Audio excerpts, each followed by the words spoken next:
नमस्कार साथियों, आप सभी का इन टॉक में स्वागत है। आज 2 साल हो गया। सोचा था ये वीडियो अपने स्टूडियो से बनाऊं, लेकिन ठंड काफ़ी है, इस कारण से स्टूडियो से वीडियो तो नहीं बना पा रहा हूं। लेकिन चलिए यहीं से बनाते हैं वीडियो, कहीं से बनी वीडियो बननी चाहिए, इसलिए आज यहीं से बना रहा हूँ। 2 साल पूरी हो गए। ये कोई बड़ा सफ़र नहीं है।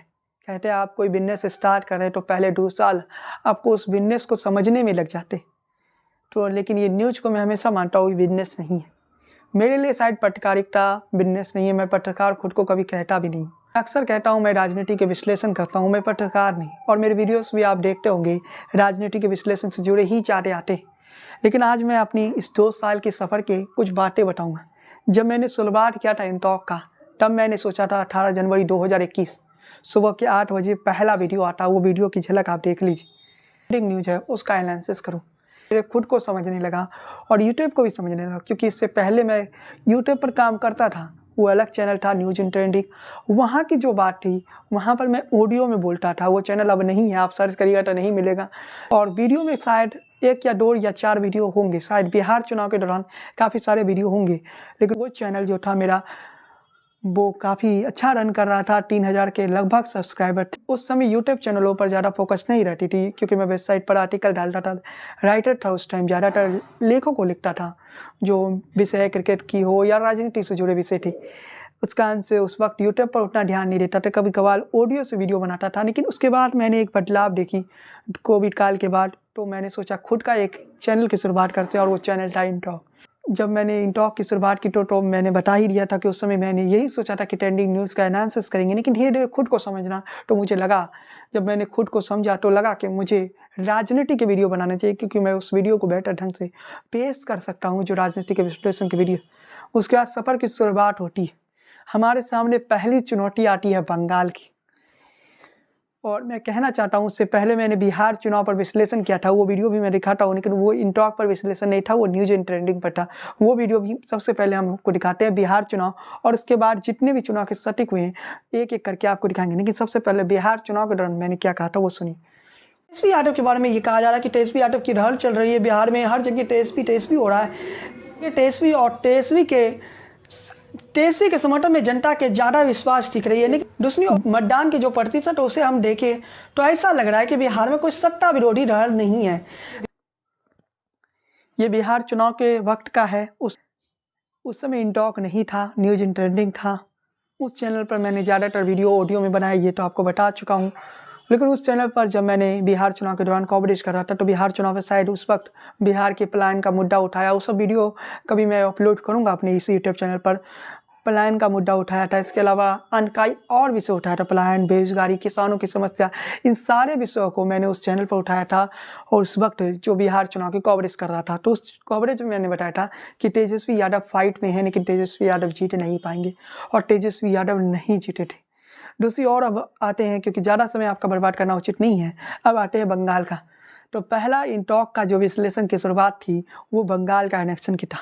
उससे पहले 2017 से 2022 तक 2017 से लगातार मैं फेसबुक के जरिए पोस्ट करके बता रहा था कि ये सरकार बनने वाली, ये सरकार नहीं बनने वाली। तो किसी ने कहा यूट्यूब चैनल बना लो, तो उसके बाद यूट्यूब चैनल बनाया, इन टॉक बनाया 2021 में 18 जनवरी को। और इन टॉक से जो हमारी शुरुआत हुई, वो अलग तरीके से हुई।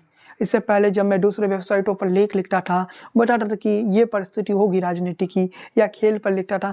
लेकिन उसके बाद मैंने खुद को समझा और समझ गया कि राजनीति ही मेरे लिए बेहतर होगा, क्योंकि इस फील्ड को मैं बेहतर तरीके से पेश कर सकता हूँ। तो उसके बाद जब इन टॉक को आगे बढ़ाया, तो इन टॉक की शुरुआत हुई। और इन टॉक की जब शुरुआत हुई, तो साथ में मेरी एक वेबसाइट भी थी, sasiblog.in, उसकी भी शुरुआत होती है। अब तो intalkworld.com भी आने वाला है बहुत जल्द, इन टॉक का वेबसाइट। और प्रयास रहेगा कि आप जब हम तीसरे साल में प्रवेश करें ना, तब तक इन टॉक का ऐप भी आ जाए। टॉक ने जो परिवर्तन किए, इन टॉक ने कंटेंट को परिवर्तन किया। आप आर चैनलों को देखते होंगे, वो टीवी से प्रभावित होकर न्यूज़ लाते थे। जब नगर निगम के इलेक्शन हमने शुरुआत की थी ना, उस पर हम जाएंगे। लेकिन सबसे पहले आपको बताते हैं कि अब तक इन टॉक कितने बार राजनीति विश्लेषण में सही हुआ। उसके बाद हम जाएंगे नगर निगम इलेक्शन पर। देखते हैं बीजेपी प्लस को कितनी सीटें दी। चलिए दोस्तों, हम आपको ये बताते हैं। मैंने बीजेपी को 65 से 80 सीटें दी, यानी बीजेपी को 65 से 80 सीटें आसम में दी थी। कांग्रेस प्लस को मैंने 20 से 30 सीटें और अदर्स को 0 से 5। पुडुचेरी में किसकी जीत हो रही है? पुडुचेरी की बात करें तो बीजेपी यानी एनडीए प्लस 15 से 20, कांग्रेस प्लस 5 से 10, अदर्स 0 से 3 सीटें, यानी कहती है एलडीएफ 53 से 75 सीटें, यूडीएफ यानी कांग्रेस प्लस 50 से 73 सीटें, एनडीए 4 से 60 सीटें, अदर्स 5 से 15 सीटें हैं तमिलनाडु की। तमिलनाडु में 234 सीटें हैं टोटल, और तमिलनाडु में मैंने 107 से 123 डीएमके को दिया है, एआईएमडीएमके को 106 से 122, अदर्स को 4 से 6। ये इस बार गोवा में क्या होने जा रहा है तो आपको क्लियर बता रहे चाहते हैं। इस बार गोवा में बीजेपी की सरकार आने जा रही है, और वो भी 22 से 25 सीटें। और बीजेपी एक तरह से आप कह सकते हैं गोवा में बहुमत के साथ आ रही है, और ये बात आप नोट कर लीजिए अपने कलम से, क्योंकि इंटॉक जो कहता है वो सच होता है। इसके अलावा मणिपुर की बात तो क्लियर बता देना चाहते हैं। इस बार बीजेपी मणिपुर में सरकार बनाने जा रही है। अब हम बढ़ते हैं उत्तराखंड की ओर। उत्तराखंड में क्या होगा ये बात भी नोट कर लीजिए। उत्तराखंड में 35 से 36 सीटें बीजेपी की आएगी, और बीजेपी उत्तराखंड में सरकार बना लेगी। ये लीजिए फाइनल आंकड़ा, ये इंटॉक का फाइनल आंकड़ा है। इस आंकड़े को भी आप देख लीजिए, 7 पेज में किसे कितना सीट मिला, ये इंटॉक का आंकड़ा है। बीजेपी 248 से 306 सीटें, सपा 62 से 94, बीएसपी 8 से 14, कांग्रेस 0 से 5, अदर्स 4 से 13। इस बार यूपी किसका, तो आज मैंने आपको कहा था एग्जिट पोल से जवाब मिल जाएगी। महा एग्जिट पोल ये चल रहा है, और मैं सबसे पहले आपको ये आंकड़ा दिया था, और उसी आंकड़ा के आसपास सभी एग्जिट पोल आ रही है। तो आप समझ सकते हैं ये आंकड़ा कितना सटीक बैठता है। राजनीतिक विश्लेषण इसी तरह से आगे बढ़ते रहेंगे।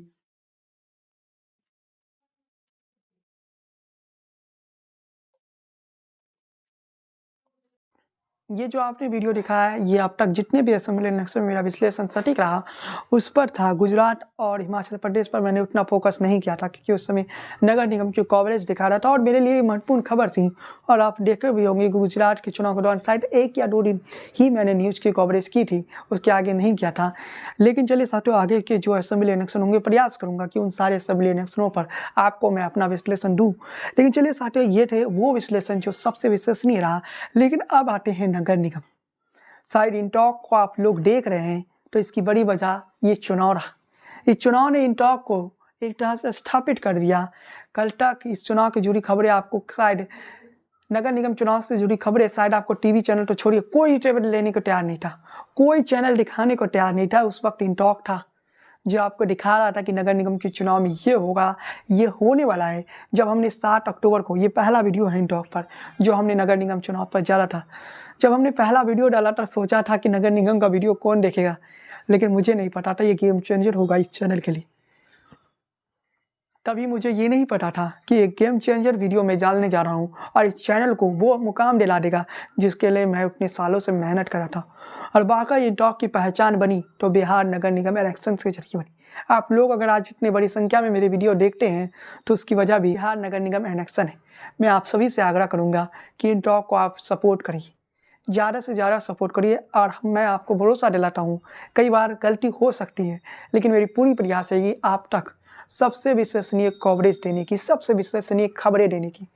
और मैं कहना चाहता हूँ कि ज़्यादा से ज़्यादा इंटॉक के यूट्यूब चैनल को सब्सक्राइब करिए, फेसबुक पेज को सब फॉलो कीजिए। और मैं ये भरोसा दिलाता हूँ बिहार की खबरें नहीं, देश की जो खबरें होंगी, जो बड़ी खबरें होंगी वो भी हम आपको देंगे, लेकिन हमारा फोकस सब बिहार पर ज़्यादा रहेगा, क्योंकि हमारे साथ जो ऑडियंस जुड़े हैं वो ज़्यादातर बिहार से हैं। तो बिहार की खबरों में भी हमारा पूरा फोकस रहेगा और आप तक पूरा विश्वसनीय खबरें उपलब्ध करवाएंगे। से कहना चाहता हूँ, आगे 2024 का लोकसभा इलेक्शन है, उस समय भी आपके लिए हम सबसे विश्वसनीय अपडेट लाएंगे। मेरी प्रयास है कि अब मार्च या अप्रैल तक इंटॉक पर लोकसभा चुनाव की कवरेज शुरू कर दी, और आगे कई और विषय पर वीडियो आने वाले, कुछ नए कंटेंट हम लेके आने वाले, ऐसे कंटेंट हम लेके आने वाले हैं जो शायद आज तक डिजिटल मीडिया ने किसी ने प्रयोग नहीं किया, वैसे कंटेंट आपके लिए हम लेके आएंगे। तो इसलिए कह रहे हैं सपोर्ट अपना बनाए रखिए, जो सपोर्ट आप इससे पहले करते थे वो आगे भी करिए। लेकिन साथियों, हम आगे बढ़ते हैं और हम आगे बढ़ते हैं। नगर निगम चुनाव पर हमारा कवरेज किस प्रकार से शुरुआत हुई थी। 7 अक्टूबर को पहला वीडियो आता है, लेकिन वो वीडियो नवरात्रि के एक दिन बाद रिकॉर्ड किया जाता है, यानी विजयदशमी के एक दिन बाद वो वीडियो रिकॉर्ड की जाती है। और इस वीडियो को रिकॉर्ड करने के वक्त मुझे ऐसा लग रहा था शायद ये वीडियो पर ज़्यादा से ज़्यादा 100 व्यू आएंगे। लेकिन मैं हैरान था, वो वीडियो पर 12,000 व्यू हैं। उसके बाद मैंने जानकारियाँ निकाला। पहले वीडियो में आपने देखा होगा कि मैं घुमा फिरा कर बातें कर रहा था, लेकिन उसके बाद जो मेरी वीडियोस थे उसमें लगातार मैं बता रहा था कि दिसंबर में इलेक्शन होगा। मैं लगातार कह रहा था 20 जनवरी को क्या होगा उस पर मेरा वीडियो आएगा, कल हो सकता है लाइव आ जाऊँ टिकटॉक पर। जब भी मैं कोई वीडियो बनाऊँ तो कोई झूठ ना हो, आप तक सटीक खबरें हो। बाकी चैनलों में आप देखते होंगे कि झूठे खबरें डाल दी जाती है, लाखों व्यू आ जाते। मैं कह देता हूँ कि उतने लाखों व्यू मुझे नहीं चाहिए। मुझे जितने भी व्यू आते होंगे मेरे ओरिजिनल कंटेंट पर आए, मेरे विश्वसनीय, क्योंकि आप यकीन तभी करिएगा जब मैं सच बोलूँगा, वरना आप क्यों यकीन करिएगा। अगर मैं झूठ बोलूँगा, व्यू आप एक बार दे दीजिएगा, बार बार आप नहीं जाइएगा, बोलिएगा ये चैनल तो हमेशा झूठ दिखाता है, इस चैनल पर मैं क्यों यकीन करूँ। लेकिन आज मैं दावे से कहता हूँ कि जितने लोग इन टॉक को देखे होंगे उसमें से कम 60 से 70% लोग ये सर्टिफाइड जरूर हो जाएंगे कि उन्होंने जो अपना समय इन टॉक को दिया, जो कीमती वक्त वो अपना इन टॉक के वीडियो देखने के लिए दिया, वो वक्त उनका बर्बाद नहीं हुआ। कुछ परसेंट नाराज हो जाएंगे, सभी को सर्टिफाइड करना आसान नहीं होता है। लेकिन मैं आपको आगे एक और वीडियो दिखाता हूँ। ये वीडियो है बिहार के बाय इलेक्शन के दौरान। बाय इलेक्शन में बिहार में जब चुनाव हो रही थी उस दौरान भी हमारा एक विश्लेषण सटीक हुआ था। छोटा सा क्लिप आपके लिए दिखाते। बीजेपी यहाँ पर टक्कर देगी, लेकिन आनंद सिंह की जीत यहाँ पक्की लग रही है। यानी आनंद सिंह यहाँ से जीत जाएंगे और सूरजवान सिंह और ललन सिंह की जो जोड़ी है वो फेल हो जाएगी, क्योंकि सूरजवान सिंह की पत्नी कुसुम देवी यहाँ से प्रत्याशी है। इस कारण इस बार की जो लड़ाई है थोड़ी अलग लड़ाई आपको देखने को मिलेगी। एक तबका जो है वो इमोशन भी हो चुका है। सुभाष सिंह को पत्नी को वो वोट करेगा, भले वो बीजेपी को वोट ना करे। इसलिए आप समझ सकते हैं कि भाजपा के विधायक जिनकी मृत्यु कुछ समय पहले हुई थी, जिसके कारण यहाँ पर बाई इलेक्शन हो रही है, तो कहानी यहाँ पर इमोशन वोटर जो है वो भी एक महत्वपूर्ण फैक्टर बन के उभरेगा। इससे आप समझ सकते हैं कि यहाँ की कहानी कुछ और हो सकती है। दूसरी तरफ आरजेडी को नुकसान पहुंचाने का जो काम है वो साधु यादव भी बड़े आसानी से करेंगे। साधु यादव पिछले बार भी नुकसान करवाया था, इस बार भी साधु यादव आरजेडी को अच्छा खासा नुकसान करवा सकते हैं। साधु यादव आरजेडी को इस प्रकार से नुकसान करवा सकते हैं, मुस्लिम यादव वोटों का जो समीकरण है उसे साधु यादव तोड़ सकते हैं। इसी से आप समझ लीजिए कि साधु यादव आरजेडी को यहाँ पर नुकसान तो पहुंचाएंगे। तो गोपालगंज जो है वहाँ 50-50 की लड़ाई दिख रही है। बीजेपी भी जीत सकती है, आरजेडी भी जीत सकती है। दूसरी कारण ये बाय इलेक्शन के दौरान का कवरेज था जब हमने 2 सीटों पर विश्लेषण किया था। दोनों सीटों पर हमारा विश्लेषण सटीक रहा। आगे भी कोशिश करूंगा जब भी चुनावी विश्लेषण करूं तो वो सबसे विश्वसनीय रहे। लेकिन चलिए साथियों, इसके अलावा हम आपको एक और बात बताना चाहता हूँ। तो हम आपको ये भी बताना चाहते हैं कि इंटॉक ने ऐसा नहीं है कि यहीं पर कवरेज इंटॉक की खबरें सही हुई। एक और खबर मैं आपको दिखाता हूँ। ये खबर है वो दौर की जब सीमांचल को अलग केंद्र शासित प्रदेश बनाने की बात कही जा रही थी। बंगाल का कुछ भाग और बिहार का कुछ भाग अलग केंद्र शासित प्रदेश बन जाएगा। उस समय सीमांचल में ये हल्ला हो गया था कि अमित शाह आएंगे और सीमांचल नया केंद्र शासित प्रदेश बन जाएगा। लेकिन उस वक्त इंटॉक ही था जो आपको बताया था नहीं बनेगा। सुनिए, अब अमित शाह अगर बिहार के सीमांचल के क्षेत्रों में दौरा करने आ रहे हैं तो क्या वाकई वो नए केंद्र शासित प्रदेश का ऐलान करेंगे? तो इसका जवाब है नए केंद्र शासित प्रदेश का ऐलान अमित शाह नहीं करेंगे। और ये बातें आज हम आपको बता देते हैं क्योंकि संवैधानिक प्रक्रिया काफी लंबा। इसके अलावा उस वक्त भी हम सबसे विश्वसनीय रहे और उस वक्त सीमांचल की जो कवरेज थी वो सबसे विश्वसनीय रहा। जो लोग झूठ फैला रहे थे कि सीमांचल में नया केंद्र शासित प्रदेश बनने वाला, उनके व्यू लाखों थे लेकिन हमारे नहीं आए। निराश होता है जब आप सच बताते हैं, लाखों में व्यू नहीं आता है। लेकिन मैं हमेशा प्रयास करता हूँ कि आप तक सच पहुँचे। हो सकता है सच्ची चीज़ें लोगों तक ज़्यादा समय लगता है पहुँचने में। और नगर निगम के चुनाव ने हमें एक व्यूवरशिप दे दिया। कोई वीडियो अपलोड करे तो हमें यकीन था कि आप लोग सपोर्ट करिएगा, और आप लोगों ने जो सपोर्ट किया उसके कारण है कि आज इंटॉक के सब्सक्राइबर बढ़ रहे हैं, फॉलोअर्स बढ़ रहे हैं। ज़्यादा नहीं बढ़े, 1000 के आसपास के सब्सक्राइबर हैं। यकीन है कि एक दिन ऐसा आएगा जब इंटॉक के सब्सक्राइबर भी लाखों में होंगे, इंटॉक के फॉलोअर्स भी लाखों में होंगे। मैं मनीष कश्यप जी का एक वीडियो सुन रहा था और उनकी बातें सुन रहा था। वो 2012 से वीडियो बनाने थे, जबकि उनकी लोकप्रियता कब बढ़ी? तो उनकी लोकप्रियता 18, 19, 20 में बढ़ी। जब मनीष कश्यप को 12-13 साल लग सकता है खुद को स्टेबल करने में, तो मेरा तो चैनल की एक शुरुआत आप कह सकते हैं 2 साल हुए हैं। कई महान यूट्यूबरों को भी खुद को स्थापित करने में, खुद को स्टेबल करने में 4 से 5 साल लगता है। मेरी हमेशा से प्रयास रहेगी कि आप तक सबसे विश्वसनीय और सटीक खबरें उपलब्ध करवाऊँ। 2 साल कोई बड़ा समय नहीं होता है किसी चैनल के लिए खुद को स्टेबल करने में। 2 साल तो काफ़ी कम समय होता है, लेकिन मेरी प्रयास है कि अगले आने वाले 2 सालों में मैं इनटॉक को उस मुकाम तक पहुंचा दूं जिस मुकाम के लिए मैंने शुरुआत में देखा था, जिस मुकाम का सपना देखा था। मेरी प्रयास में आप लोग भी साथ दीजिए, सपोर्ट कीजिए इनटॉक को और एक ऐसे मुकाम पर इनटॉक को पहुंचाइए। मैं हमेशा कहता हूँ मुझे नंबर 1 नहीं बनना है, सबसे विश्वसनीय बने रहना है और मुझे उम्मीद है कि आप लोगों का सपोर्ट आगे भी मिलता रहेगा इसी तरह से जैसे पहले मिलता रहा। और जहाँ तक 20 जनवरी की बात है, कल मैं लाइव आ रहा हूँ उस विषय पर और उस विषय पर बात करेंगे कि 20 जनवरी को क्या होगा। 20 जनवरी पर मैं वीडियो बनाने वाला था, लेकिन किसी कारणवश अब उस पर लाइव आऊँगा, क्योंकि अब वीडियो बनाऊँगा तो शायद काफ़ी देर हो जाएगा। तो लाइव आऊँगा तो आप सभी के सवाल भी ले पाऊँगा और आप सभी के साथ बातचीत भी कर सकूँगा कि 20 जनवरी को सुप्रीम कोर्ट पर क्या होगा। तो साथियों, बने रहिए टॉक के साथ। 2 साल तो भी एक सफ़र की शुरुआत हुई है, अभी और भी कई रिकॉर्ड बनाना और भी कई विश्वसनीय खबरें आप तक पहुंचाना है, सबसे विश्वसनीय अपडेट देना है। बने रहिए इन टॉक के साथ और वीडियो पसंद आई हो तो लाइक कीजिए। यूट्यूब चैनल पर पहली बार आए तो हमारे यूट्यूब चैनल को सब्सक्राइब कर लीजिए। फेसबुक पर पहली बार देख रहे हैं तो हमारे पेज को फॉलो कर लीजिए, लाइक कर लीजिए। बने रहिए इन टॉक के साथ। 2 साल सबसे विश्वसनीय, 2 साल सबसे बेमिसाल।